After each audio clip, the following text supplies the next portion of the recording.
മേനോൻ വിചാരിച്ചാൽ ഈ കാര്യം സാധിക്കുമെന്ന് എനിക്ക് ഉറപ്പുണ്ട്. ഞാനൊരു പരമാർത്ഥം ഇങ്ങോട്ട് പറയാലോ. മീനാക്ഷിയമ്മയ്ക്ക് ആരോഗ്യം തോന്നണ്ട. എനിക്ക് പഴയതുപോലെ അങ്ങനെ ഉറപ്പൊന്നും ഇല്ല. പിന്നെ മീനാക്ഷിയമ്മ നിർബന്ധിച്ച് പറയാണെന്ന് വെച്ചാ ഞാൻ ഒന്ന് ശ്രമിച്ചു നോക്കാം. കുട്ടിക്കാലം മുതലേ കല്യാണം ചെയ്യണമെന്ന് പറഞ്ഞു നടന്നതാണ്. കഷ്ടകാലത്തിന് അന്ന് അത് നടന്നില്ല. ഇനിയെങ്കിലും അവരുടെ ആഗ്രഹം പോലെ നടന്നോട്ടെ എന്നാണ് ഞാൻ പറയുന്നത്. അതിനിടയ്ക്ക് ഒരു കാര്യം കൂടി ചോദിക്കട്ടെ. എങ്ങനെയെങ്കിലും രവിയെ കണ്ട് ആ കാര്യവും സഹായിച്ചുകൊണ്ട് ഞാൻ ഇങ്ങോട്ട് വന്നു എന്ന് ധരിക്കാം. അങ്ങനെ വെച്ചാ അന്ന് ഗോവിന്ദപിള്ളയായിട്ട് വന്നപ്പോ ഉണ്ടായ അനുഭവം ഉണ്ടാവോ?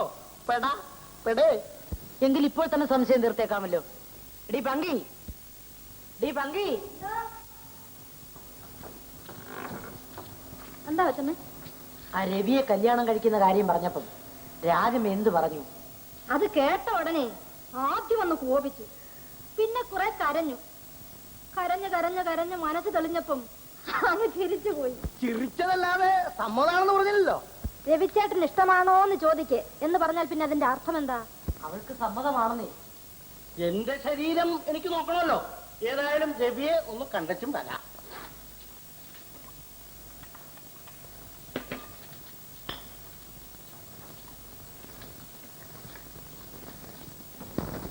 ലോകം തന്നെ നിസാരമെന്ന് കരുതി നടക്കണ ചില പരിഷ്കാരി പെൺകുട്ടികളില്ലേ, അവര് തന്നെ ചുണയുള്ള ഒരു ആൺകുട്ടി മുഖത്ത് നോക്കി ഞാൻ നിന്നെ പ്രേമിക്കുന്നു എന്ന് പറഞ്ഞാൽ ആരും ഇരിക്കുന്ന പോലെ ഇരിക്കില്ലേ? എന്നിട്ട് അവനോട് ഉപേക്ഷിക്കുക, വേർത്തം വരിക, അവന് പ്രാർത്ഥന പറയാ, അപ്പോഴും ഇരിക്കില്ലേ? ഇതുപോലാണോ രാജമ്മയുടെ പ്രേമം? പണ്ട് കപ്പല് കത്തി അവസാനം വരെ നിന്ന ഒരു ആൺകുട്ടിയുടെ കഥയുണ്ടല്ലോ, കാസാബിയങ്ക. അതുപോലല്ലേ രാജമ്മയുടെ ഒരു നിലപാട്? അവസാനം വരെ വല്ല ചാഞ്ചല്യം ഉണ്ടായോ? അത് ശരിയാ. രവിക്കുഞ്ഞ് കല്യാണം കഴിച്ചിട്ടും രാജമ്മക്കുഞ്ഞ് ഇളയോ? ഈ നാട്ടിൽ ആണുങ്ങളില്ലാഞ്ഞിട്ടാണോ? അതല്ലേ പങ്കജാക്ഷം പിള്ളേ പവന പ്രേമം. നിങ്ങൾക്ക് നിർത്താമോ? ഞാൻ അല്പനേരം സ്വൈര്യമായി ഇരുന്നോട്ടെ. അല്ല, ഇങ്ങോട്ട് നോക്കൂ. അസൗര്യപ്പെടുത്തുന്നു എന്ന് തോന്നണ്ട. ആ പിഞ്ചു കുഞ്ഞിനോട് ഒരു കരുണയുണ്ടെങ്കിൽ രണ്ടാമതൊരു കല്യാണം കഴിച്ചുകൂടെ രവിസാറേ എന്നാണ് എന്റെ ചോദ്യം. അങ്ങനെയാണെന്ന് വെച്ചാൽ അത് രാജമ്മയെ ആയിക്കൂടെ എന്നാണ് ഒരു ഉപചോദ്യം. കുഞ്ഞോമന മരിച്ച ദുഃഖം ഇതുവരെ തീർന്നിട്ടില്ല. അതിനിടയിൽ ഈ വിവാഹത്തെ പറ്റി ആലോചിക്കാൻ പോലും എനിക്ക് സാധ്യമല്ല. ഹായ് എന്റെ ഗുരുവായൂരപ്പ, നിങ്ങളെപ്പോലെ വിവരമുള്ളവരൊക്കെ ഇങ്ങനെ സംസാരിച്ച് കേൾക്കണതാണ് കഷ്ടം. മരിച്ചവരെ പറ്റി മാത്രം മനസ്സിൽ ഇങ്ങനെ സങ്കല്പിച്ച് ദുഃഖിച്ചിരിക്കുക. ലോകത്ത് വല്ല പ്രവൃത്തിയും നടക്കുമോ? ആയിസത്തവരൊക്കെ മരിക്കണം, അല്ലാത്തവർ ജീവിക്കാൻ നോക്കണം. ഏതായാലും കുഞ്ഞിനെ നോക്കാൻ ഇവിടെ ഒരാൾ വേണം. ചായമുക്കുഞ്ഞാണെങ്കിൽ പെറ്റ തള്ളയെ പോലെ ആ കുഞ്ഞിനെ നോക്കിയോളൂ. ഇല്ല, ആലോചിക്കാൻ ഒന്നുമില്ല. നിങ്ങൾ രണ്ടുപേരും ഭാര്യ ഭർത്താക്കന്മാരെ കഴിയണം എന്നാണ് ഈശ്വര നിശ്ചയം. അല്ല, കുഞ്ഞോമന കുഞ്ഞ് മരിക്കാനും ചായമ്മക്കുഞ്ഞ് ഇതുവരെ കല്യാണം കഴിക്കാതെ നിൽക്കാനും നല്ല കാര്യമുണ്ടോ? അതാണ് ആത്മകഥം എന്ന് പറയണത്. ആത്മാവുകൾ ദാഹിക്കുന്നത് ഈ ജന്മം അല്ലെങ്കിൽ അടുത്ത ജന്മം നടക്കും എന്നാണ് പ്രമാണം.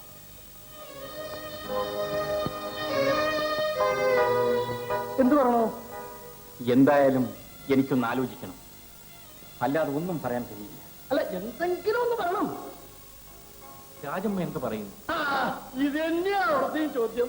രവിചേട്ടൻ എന്തു പറയണോന്ന് രണ്ടുപേർക്കും സമ്മതമാണ്.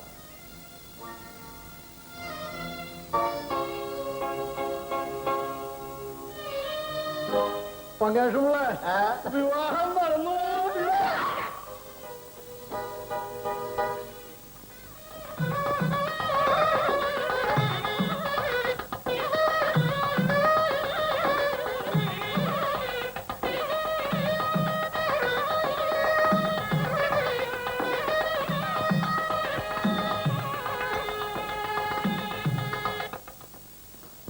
രവി സാറും രാജമ്മ കുഞ്ഞും ഇപ്പൊ നല്ല ഉറക്കമായിരിക്കും.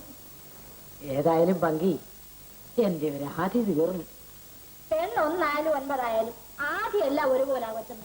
നേരാകടി, എത്ര ദിവസമായി മനസമാധാനമായിട്ടൊന്ന് കിടന്നുറങ്ങിയിട്ട്. കിടക്കാം.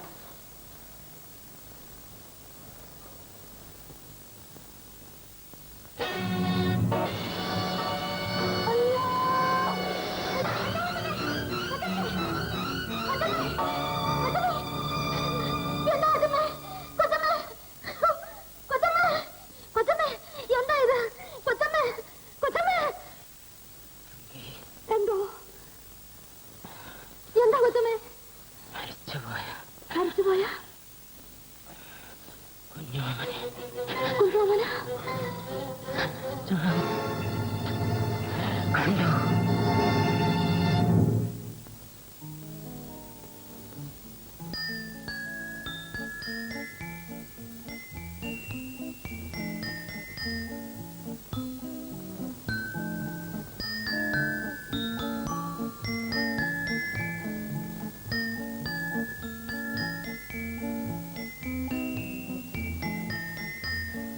ഓഹോ, രാജമ്മ ഇവിടെ നിൽക്കുന്നു.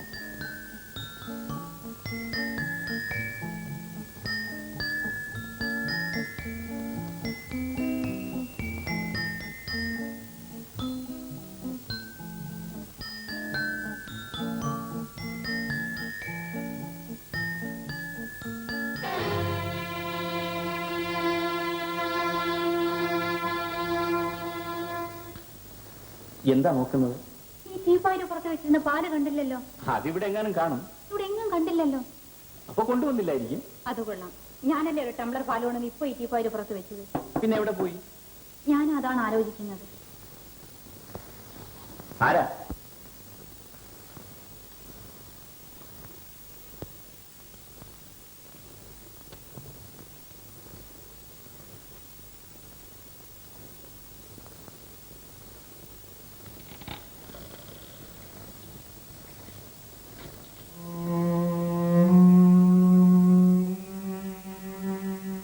ഇവിടെ ആരെയും കാണുന്നില്ലല്ലോ.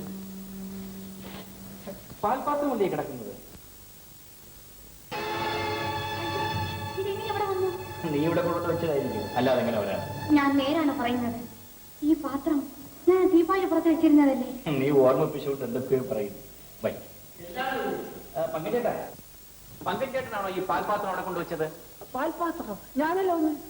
പിന്നെ ഈ കഥകിന് മുട്ടിയത് ആരാണ്? അയ്യോ ഞാനല്ല, ഞാൻ അവിടെ കിടന്ന് ഉറങ്ങാല്ലായിരുന്നോ? നിങ്ങളുടെയൊക്കെ ശബ്ദം കേട്ടല്ലേ ഞാൻ ഇങ്ങോട്ട് ഓടി വന്നത്. കഥകിന് മുട്ടിയത് വല്ല പട്ടിയോ പൂച്ചയോ മറ്റോ ആയിരിക്കും. പിന്നെ ഈ പാൽപാത്രം അവിടെ എങ്ങനെ പോയി? രാജമ്മൻ അവിടെ കൊണ്ടുവച്ചതായിരിക്കും, സംശയം ഒന്നും വേണ്ട. അയ്യോ, ഞാൻ പറയുന്നതൊന്ന് വിശ്വസിക്കൂ. ആരാ അത്?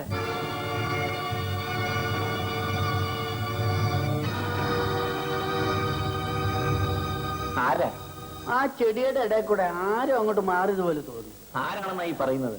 പങ്കജേട്ടൻ പറയുന്നത് ശരിയാ, എനിക്കും തോന്നി. നിങ്ങളെന്താ സ്വപ്നം കാണുകയാണോ? പങ്കജേട്ടാ, വാതിലടച്ച് കിടന്ന് ഉറങ്ങിക്കോളൂ. വരൂ.